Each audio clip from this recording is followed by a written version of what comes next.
And joining me now with some deeper insight is Royals expert Hilary Fordwich. Hilary, we don't want to speculate too much here because whenever it comes to somebody's health, we all want to be respectful. But here Kate could be in the hospital for 2 weeks, out of service for 2 months. Seems like a long recovery for someone who's otherwise young and healthy. You're absolutely right about that. Pleasure to be back with you, although not under these circumstances, really, because you're right about that. 2 weeks in hospital is a very long time for anyone, but as we all know, she's extremely athletic. She's also extremely healthy, not just because she's slim, because just because you're slim doesn't mean to say you're healthy. Some people might live on junk food or something, but she's very into everything healthy, everything natural, and in terms of the athleticism, she has a very active lifestyle. We're always seeing her crouching down and active with her children. So yes, it's drastic.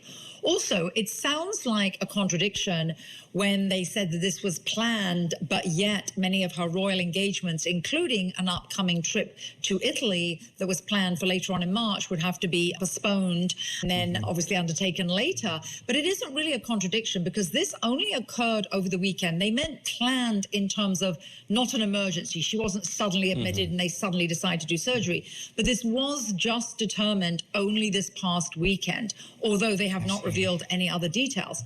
So to be in a hospital for 2 weeks and then for that many months of recovery, one shouldn't really, like you said, speculate, but it's something drastic, obviously.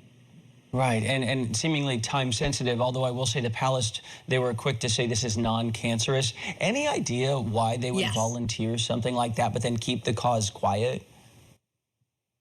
Yes, it does seem rather like sort of a contradiction, doesn't it?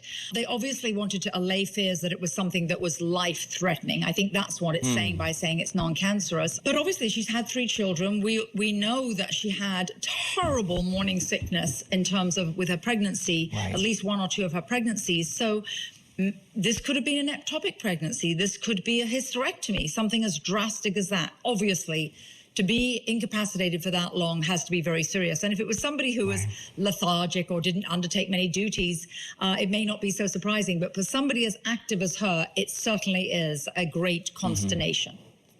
Well, and you almost wonder, in the old guard, how many times things that were serious were taken care of, but it never became public. And we're living in a new era, of course. And you have, I think, to symbolize that, King Charles undergoing this corrective procedure with an enlarged prostate next week. That surprised me more here, Hilary, because he's a private man. I mean, people who, write about him say, I mean, this is a man who could be living 80 years ago. I mean, he kind of does things the old way. And that reminded me almost of Betty Ford. When she was First Lady, she came out and talked about having breast cancer and having treatment for it. It just was not done at that time, but it did end up breaking barriers. Are you surprised that Charles talked about prostate issues? Well, it's interesting that you should actually mention Betty Ford, because you're right about the fact that she did make it public because she wanted more people to take it seriously. And actually, King Charles has stated that he wanted it to be made public because he wants people of his age to take this seriously. He wanted to bring attention to the fact we know that obviously thousands of people of his sort of age, and not even really as old as he is because he's 74, we know that people of his generation in general, those over 40, do suffer from this condition. So he wanted it to be public. He wants to encourage people to be checked up. He wants people to be encouraged to take things like this seriously and also make sure it's preventative, that it doesn't threaten them any more seriously than it is him. What this does, though, Chance, bring into really somewhat of a consideration that nobody else is mentioning is the Councillor of State is a position that is when the monarch is incapacitated.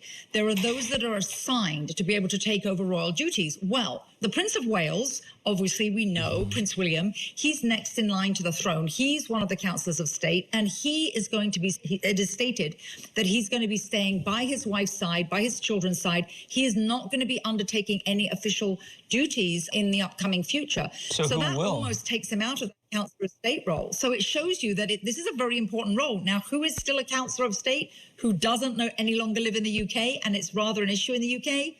Prince Harry. Harry. Wow.